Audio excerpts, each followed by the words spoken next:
Hej og velkommen til min kanal.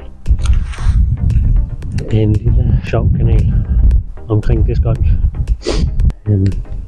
Vi har taget en smut ud til Egelund, som svinger rigtig meget fra gang til gang.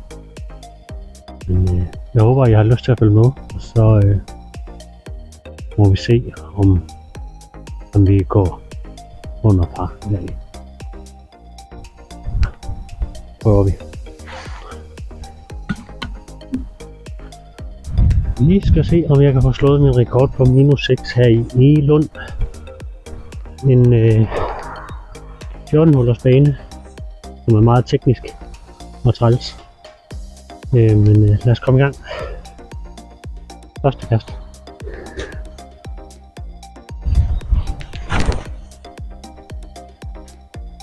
Men vi skal lige derom.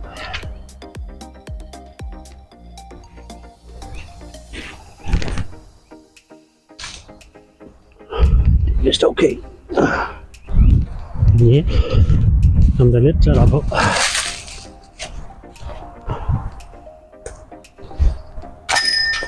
Og den greb den.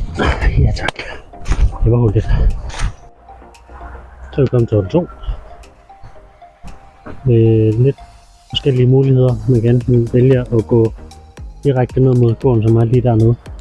Eller man kan gå forhånds venstre om der. Jeg forsøger på forhånd rundt om det hele.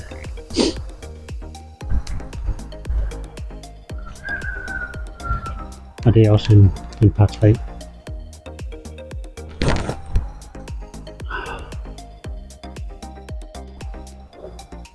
Jeg fik ikke lige optaget andet kast, men kom lige lidt længere frem. Nu må vi se, om vi kan få par igen.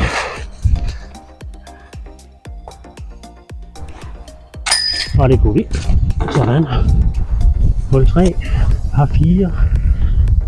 En lille S-bane, kan man vel godt kalde det. Med næsten 100 meter. Og en sø, som ligger dernede, som man helst ikke går ned i. Jeg har vist et par disker dernede. Lad os prøve.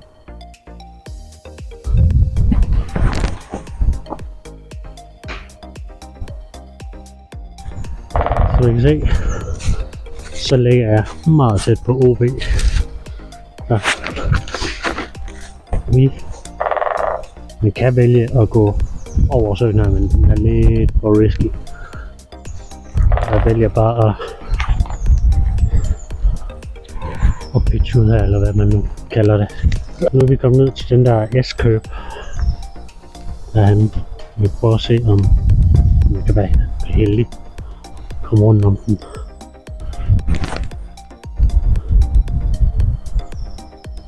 Det er sgu meget okay. Men birdien, den er væk. Og må se, om vi kan få en par. Så skal vi også have den i nu. Lige rundt om et par træer her først. Det bliver noget hejser op over dem der.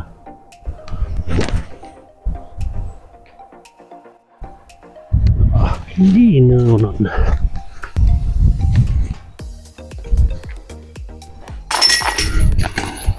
Det blev desværre en bogey. Hul 4. Vores søhul. Vi skal lige derhen af. Også et par 3. Selvfølgelig er søen OB, så der vil man helst ikke ned. Så ser vi en lille smule vind. Og højre til venstre.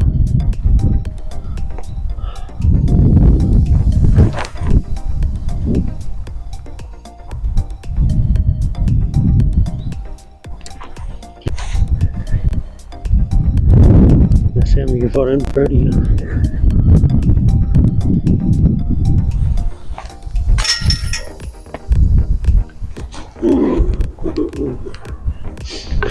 Det var lidt travls, den der.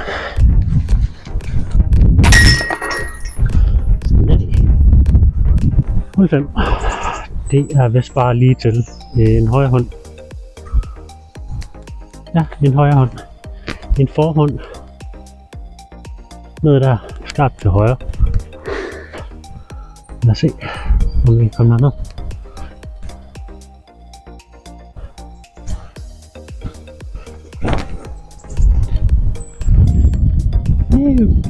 Lige nu, der skal vi bare så tæt på som muligt. Jeg tror, det bliver den her vej.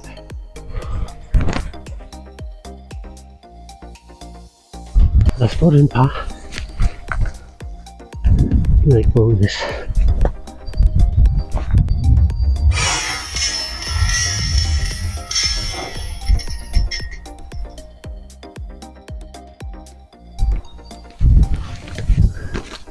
Jeg tror bare, vi dropper og se om vi kan slå den rekord i dag.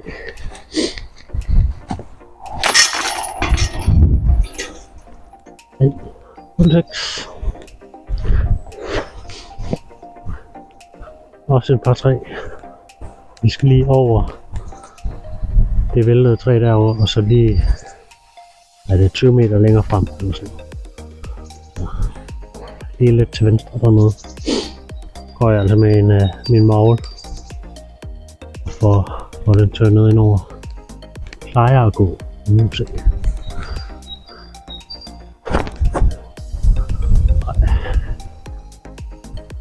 Det er slet ikke noget tørn der.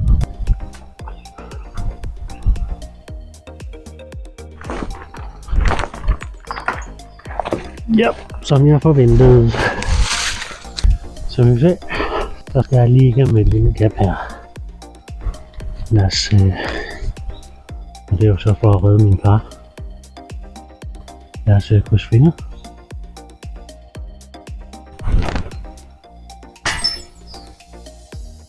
Sådan kan det gå. Sådan kan det gå. Hul 7. Vores lille tunnel.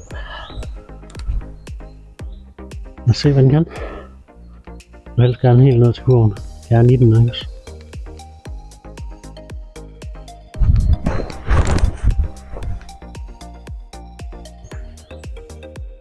Ping pong. Det er da rigtig godt herinde. Ja.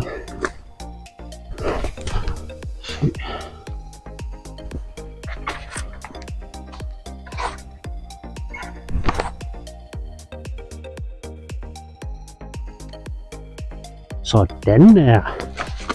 Og vi har også været en par. All safe. Hul 8. Tager noget overskyld, fordi vi skal lige lidt skarpt til venstre dernede. Så vi får den sluppet rigtigt. Den er faktisk udmærket. Skal hente den ind igennem der, altså rundt om. Jeg tror faktisk, jeg vil prøve at se, om jeg kan få den ind igennem derovre. Tage den indenom.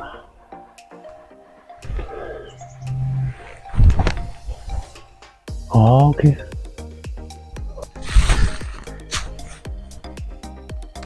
Burde vi godt kunne. Nej. Hul 9.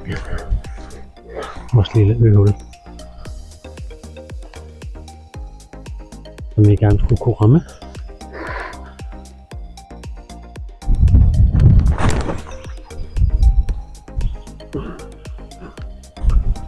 Som sagt, det kunne vi godt have gjort lidt bedre. Men lad os se, om vi ikke bare for en gang skyld kan få en birdie.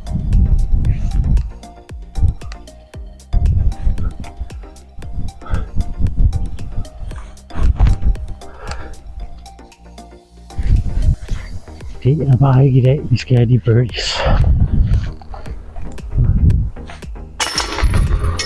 Det kom der også kun lige over der. Hul 10. Og 4. Og banens længste hul. Omkring 150 meter eller sådan noget. 160 tror jeg faktisk mere der.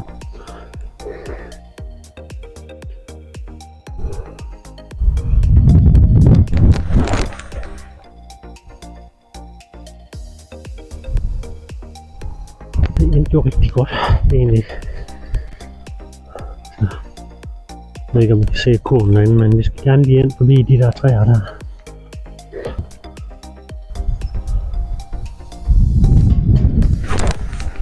Det kunne vi ikke.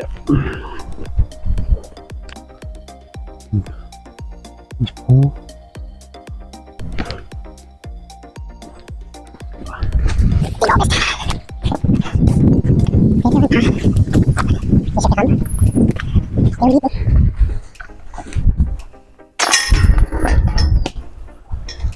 Hul 11, par 3, også en slags tunnel. Det er vel det er alle sammen egentlig. Lige derop, lige en lille smule til højre. Lad os prøve.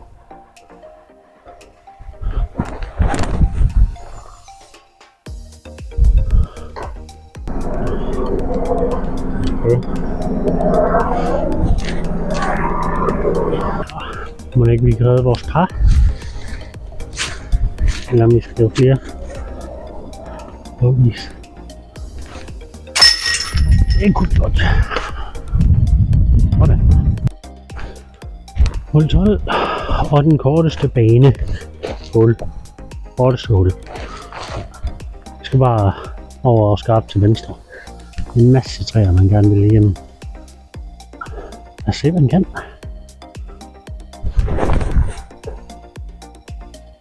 Jeg troede lige. Så det gør vi lige.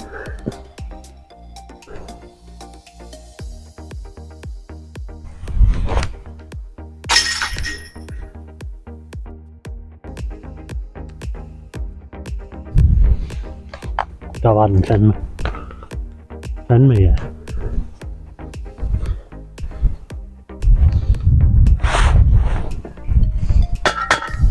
Hul 13, par 4. Så lige ned til højre, over en lidt sump og sådan noget, og så bare langt nedad. Noget underspilt baghånd. Jeg bruger diamond. Og håber, at jeg ikke rammer i 30 træer.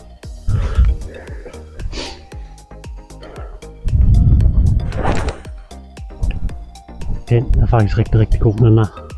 Jeg troede faktisk, vi lå bedre end jeg lige gjorde. Men der er mulighed for at bare kunne kaste ud på fairway kedelige, eller at man kunne prøve at lave noget sjovt. Jeg prøver det sjovt. Dommer. Lad os se.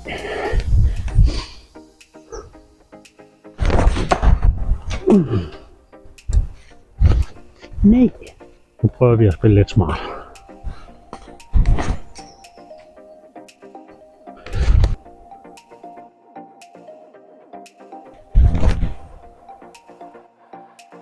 Det var faktisk rigtig skidt. Det blev der vist til en bogey mere.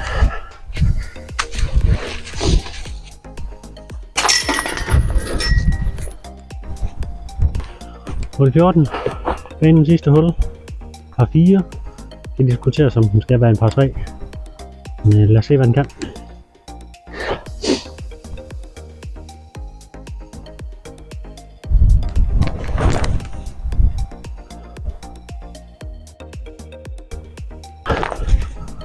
Hvis jeg får den i nu, så er der altså eagle.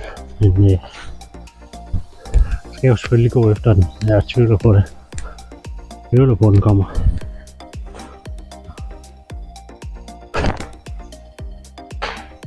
Selvfølgelig. Vi kan da i det mindste prøve at se, om vi kan få en birdie mere. Eller om det bare er no-go i dag.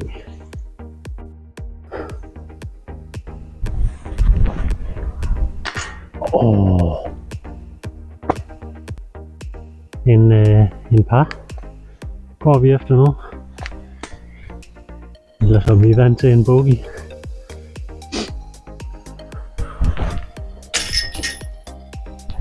Come on. Men det kan ikke være så svært. Vi tager en bogey. Vi tager en bogey.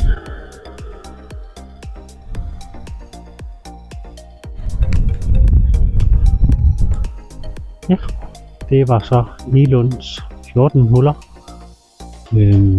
Jeg kan ikke huske, hvad scoren blev, men jeg får det lige skrevet.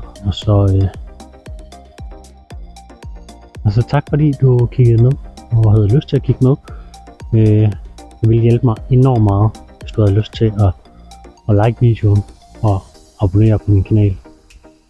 Så husk at slå notifikationerne til. Så tusind tak for det. Og god vinter ud.